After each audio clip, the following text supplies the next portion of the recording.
Hey guys, sorry this is a few days late. I've just been busy doing stuff.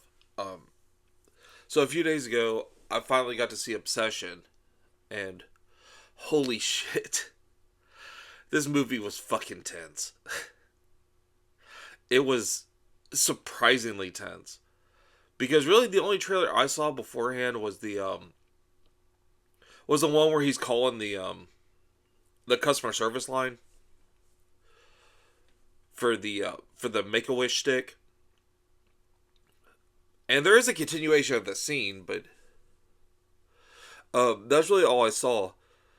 But it was so good. Like, and it starts up immediately, like 15 minutes in. This thing just starts going. He makes the wish and she automatically starts acting weird. Like, it was so well done. And though there are jump scares in the thing, I think they play it to their advantage. Because there's times in the movie where the real her kind of like kicks in, and not just the the obsessed her or the possessed. I don't know what you would call it. Um, like the real her starts shining through from time to time, and they use the jump scare there, which is very effective. Um, and this, though not to this degree, obviously, but if you've ever been in a relationship where you felt like somebody's a little bit too into you to the point where there's probably ulterior motives, which I have been, it is kind of a weird, freaky thing. And this movie really highlights that, but does it to the extreme. Now, the guy that plays the lead, his name is Bear. Um, he's the weird thing is, like, you can see this guy doing it, but he's not like a social outcast. He goes out with friends. There's a girl in the group that he does have a good friendship with. So it just seems like the Nikki character is the one that he can't ask out or is awkward with or whatever. Because everybody else, he seems fine. Um, Now the girl who played Nikki, oh my god, her smile is unsettling. And the poor girl, she's very pretty, but it's just so. You. The good thing about this movie is you cannot tell when something's gonna happen. You don't know when she's gonna snap, or you don't know when she's gonna go back to being the actual Nikki, or like you can't call it, and you don't know where it's gonna go. And a lot of that is due to the performance of this actress. Like there's a scene later on in the movie where she's just frowning. It's it's at the same time hilarious but disturbing. You don't know what is going to happen in that scene, and you're just like tensed up wondering, "Oh, is she going to fuck this girl up?" Or you don't know what she's going to do, which is the genius of the movie. Now, this director, I don't know if he's done anything beforehand, but I do know this. This movie was made on a $750,000 budget, and by Saturday, it earned 16 million, which good for Blumhouse. I think this is the best Blumhouse movie I've seen in a while. So good on them for picking this one up. Um, and I signed up for the text messages like when the film was first being promoted, and even just last night, like Friday around like or this morning, which is Friday, around 4 in the morning, it's still texting me. So if the texts were fun, it would just progressively get more and more throughout the day. Um, like as time goes on, it just got more and more text and voice memos and videos and stuff like that. Um, but I will say the structure of the film was very unpredictable. And I like that. Again, you didn't really know where it was going or how it was going to end. Now, when it did end, I think it was the best possible way it could have ended. I'm not going to spoil that. But this is a movie you need to experience in a theater because that sound system is just amazing and really adds to the effect of the actual movie. Again, there's not a lot of jump scares, but the ones they do are very effective. And also, one thing that you can kind of say is I don't I don't like to bring a lot of this stuff up when I talk about movies and stuff like that. Like, you can look at a lot of movies that were probably problematic, or definitely problematic, but they were made in a different time. You can talk about the consent of the Nikki character under the spell of this guy, under the Make a Wish thing. You can discuss that, but it is addressed in the film. Like, his friend circle thinks he's taking advantage of her, a mental breakdown of hers. So it is addressed. It's not like it's not addressed, and everybody else sees this as weird. So it's not like everybody's going along with it. They kind of took a realistic approach to a situation like this that would happen, and if it did happen in real life. Um, yeah, the movie overall was a big surprise. Like I said, the mixture of like comedy and horror combines very well. It's one of those movies where at times you don't know if you should be laughing or terrified. Or, well, at the same time with me, both. Where I'm like, like nervous laughter. And there's, there are funny lines in it that are intentional. This isn't like one of those things where you're laughing because it's bad, but no, you're laughing because the situation calls for it. And just this whole situation just goes insane towards the end. And the director, I know, is signed on to do the next Texas Chainsaw Massacre. Which, funny enough, I'm wearing my hat. But I don't. I can see the subtlety of it, that he may be able to do a good job, and also just. I'm not saying she could be part of the Sawyer family from the original movie, but he did direct a very crazy character that is over the top.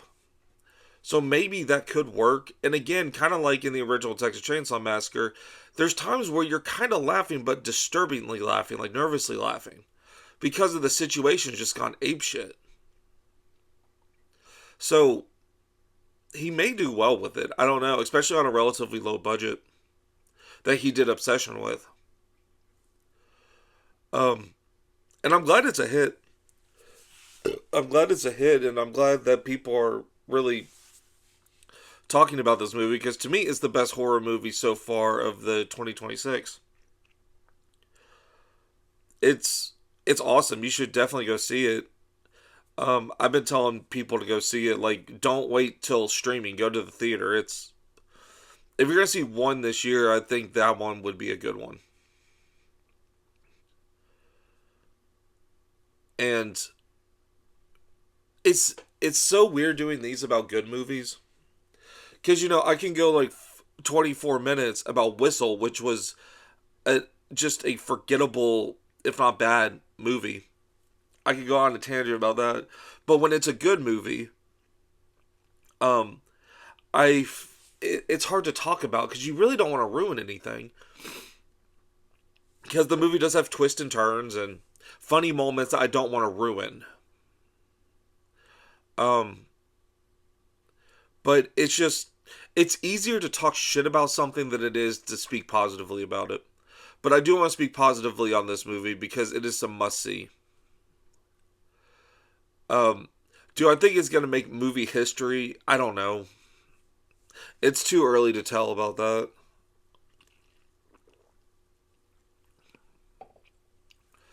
And also, I found out that you could call the hotline number for the Make-A-Wish thing. I saw that in a review I saw. And it just goes to the dude that was speaking on the phone in the movie. And he was like, we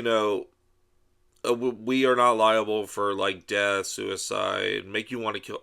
Like he just kind of goes through the spiel. I kind of wish I saved that number so I could call it here, but just trust me, you can call it.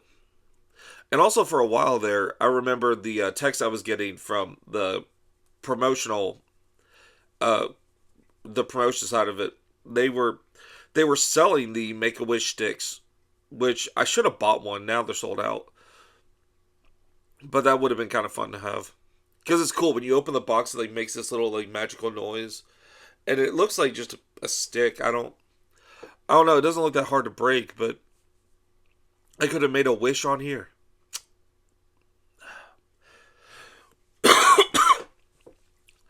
But yeah, go see Obsession. It's a good time all around. And there's this one scene where all I'm gonna say is she's watching him sleep, and it is just so unnerving. You didn't know what you were gonna get in that scene at all. That was the main scene I'm talking about. And then also later when they're like, this is in the trailer, where she's laughing crazily at a party. When she starts frowning, you don't know what's gonna happen in that scene. And again, I give a lot of kudos to this girl because, and also they do this once the wish is made. They really show her in a lot of shadow. Like you can't really see her face. So I thought that was done very effectively. It really made her look like even though she could be doing like the nicest thing ever. And she's just in the shadow. And it looks creepy. Or there's scenes like where Bear will be talking on the phone or something, and like there's a window, and you think it's just like part of the awning or something. The next thing you know, it moves, and it's just her staring at him through the window, and it's just. There was some really good work with shadow play in this movie and lighting, and very much a well-made movie. It shows what you can do on a minimum budget and show the most effect. Like there are some gore effects in this, but not many. Not many. They're sparing, which again, that's kind of why I think the guy could probably do a good Texas Chainsaw Massacre. Even though he says he finds more influence from the 2003 remake, which that's sad, but if he's gonna follow that more than the original movie, I'm actually kind of fine with that because I'm tired of people fucking with a classic. And to me, I don't like the 2003 Texas Chainsaw Massacre. I think it defeats the purpose. Which I do find really fun is the prequel, Texas Chainsaw the Beginning. I just find it so fucking pointless and just, for no reason, just graphic. Because, it was of the time. And I think it was done by the guy who did Darkness Falls, that Tooth Fairy movie. So, I find that one, humorous. But if he's going to go more on the lines of like a feel and style of like the 2003 remake, I'm okay with that. Which is weird because that one's not subtle at all, but this movie has a lot of subtlety to it. But again, we'll see what happens. A24 got the rights to it, which I'm not excited about that either. But we'll see when it comes. It can't be any worse than that Netflix one we got, or Texas Chainsaw 3D, or. Well, actually, the Leatherface, not the third one, not the one from the 90s, but the that one from like 2017, just called Leatherface. That one, I didn't mind that one. I think it would have been good if it didn't have any reference or connection to Texas Chainsaw Massacre. I think it would have been a good like adventure movie with these horrible people. Because it was done by the guys who did Inside, the French movie, which I love Inside. That one's great. But I don't think it was a good Texas Chainsaw lead up or prequel or whatever it was supposed to be. But I do think in general, it was a fine movie, if that makes any sense. So, we'll just have to see what happens with the Texas Chainsaw movie. But For all intents and purposes now, he's done really good with Obsession, and you need to go check it out. Now, I'm switching jobs right now, so I have some time off. But I wanted to show you proof. I did do a. I wrote my retrospective on Faces of Death. I even got this bad boy out. So it will be coming soon. I just don't know when. There's going to be a lot that gets done with it. Really, I just need to shoot it and I can like cut it in a day.